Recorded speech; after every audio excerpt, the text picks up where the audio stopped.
Hey, this is Scott, and this is the 2018 January Operation Minute. Happy New Year to you.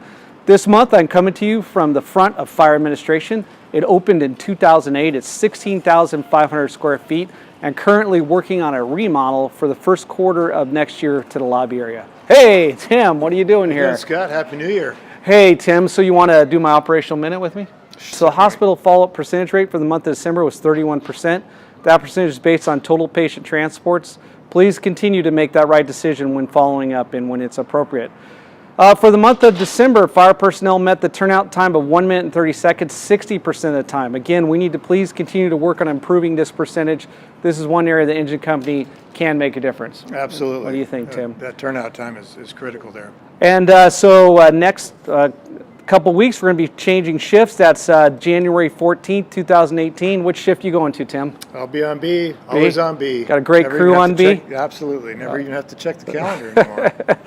All right. Hey, Operative IQ will go live next month. The program will allow personnel to utilize digital devices to manage narcotics. This training will also is scheduled for this month, and that will be occurring over the next couple weeks. Hey, the EPCR working group continues to review and develop opportunities to improve our process. Some of the future opportunities are going to include the use of iPads, improvements to reports, and working to solve those connectivity issues. So those iPads are going to be a lot of help out to the guys on the floor. Yeah, huh? I talked to Chris about it, and he's excited to get those pushed out, get the training on them. So we're looking at that happening over the next couple months. The second phase of new hire testing occurred last month, and the third and final phase with the interviews is scheduled for next week. We have 35 candidates that are going to be going to those interviews. And hopefully we'll get a good select of personnel out of there so that we can send them to backgrounds and, Absolutely. and get them on their way to offer them a job here. Again, we're still looking at an academy sometime in late May or early June. The engineer's test application period opened on January 3rd, and it will close on February 3rd. So you must meet all the requirements on the closing date. The promotional test is scheduled for February 26th, 27th, and 28th. You take an engineer's test, Tim? I took it a while back. And, yeah, it's been a while. It's been a while, but hey, greatest job in the department, right? You bet. Good job.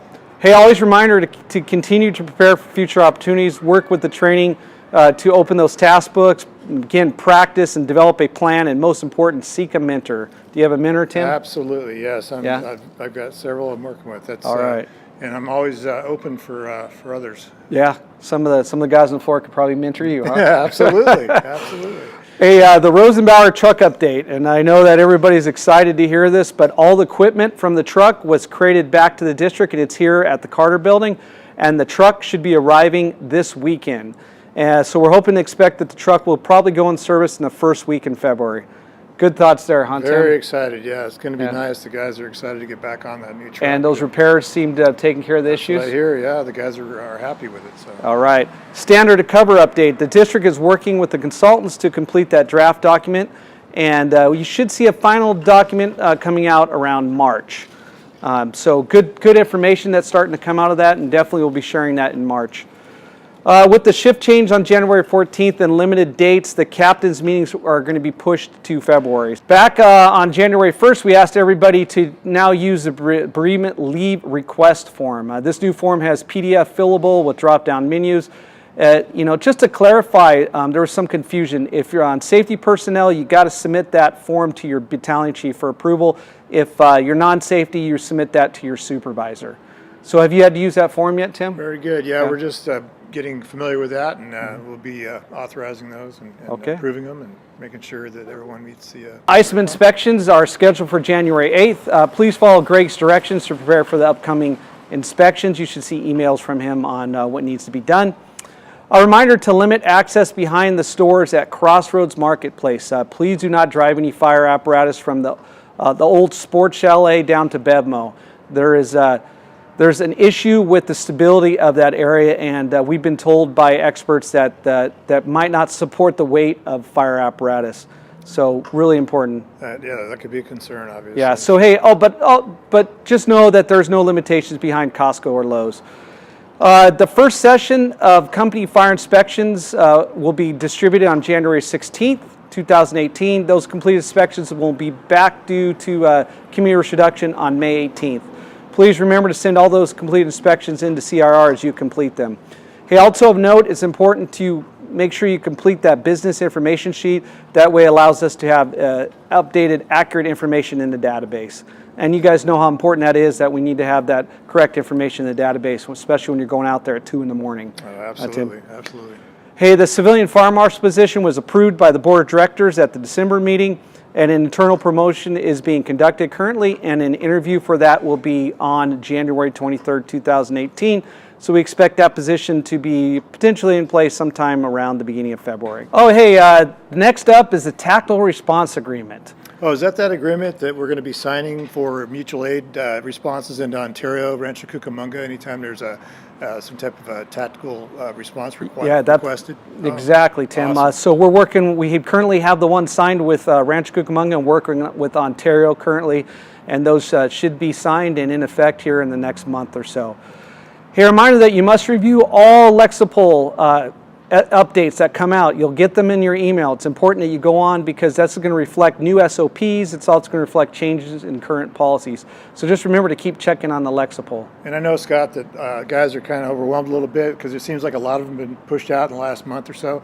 But we're at the end. If you guys just take the time and get through those last 20 or 30 that were pushed out, and from then on, it should be like once a month just to check to see if there's been any changes. So do you have any open ones, Tim? No. Hey, reminder that annual evaluations are due back to the battalion chiefs by the 31st of 2018, or of course your supervisor if you're in the non-safety unit. Hey, the 2018-19 budget has kicked off, and all requests must be submitted back to battalion chiefs by January 26, 2018. So if you have ideas, or you're in charge of a committee, or you're in charge of something else within the department, a specialty assignment, you need to get all that information and budget input back to your BC.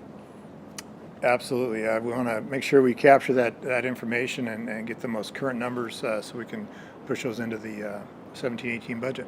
All right, Tim.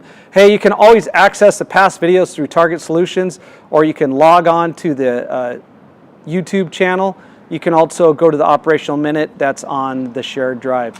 Hey, we got a special message for you. Here it is. Happy New Year, everyone. Welcome to 2018. I'd like to thank you for all your hard work last year. We greatly appreciate it, and just want to let everyone know we finished the year at 12,219 calls for service, and that's about a 6.34% increase over 2017. So thanks again for all your hard work, and best wishes for a happy and healthy 2018. Hey, it's always great to hear from Tim. Oh, yes. Obviously, it's a big year ahead of us, and I know a lot of exciting things coming up. That's right. Hey, well, Happy New Year to you, and that's all we have for this month. Have a great month. Happy New Year, guys.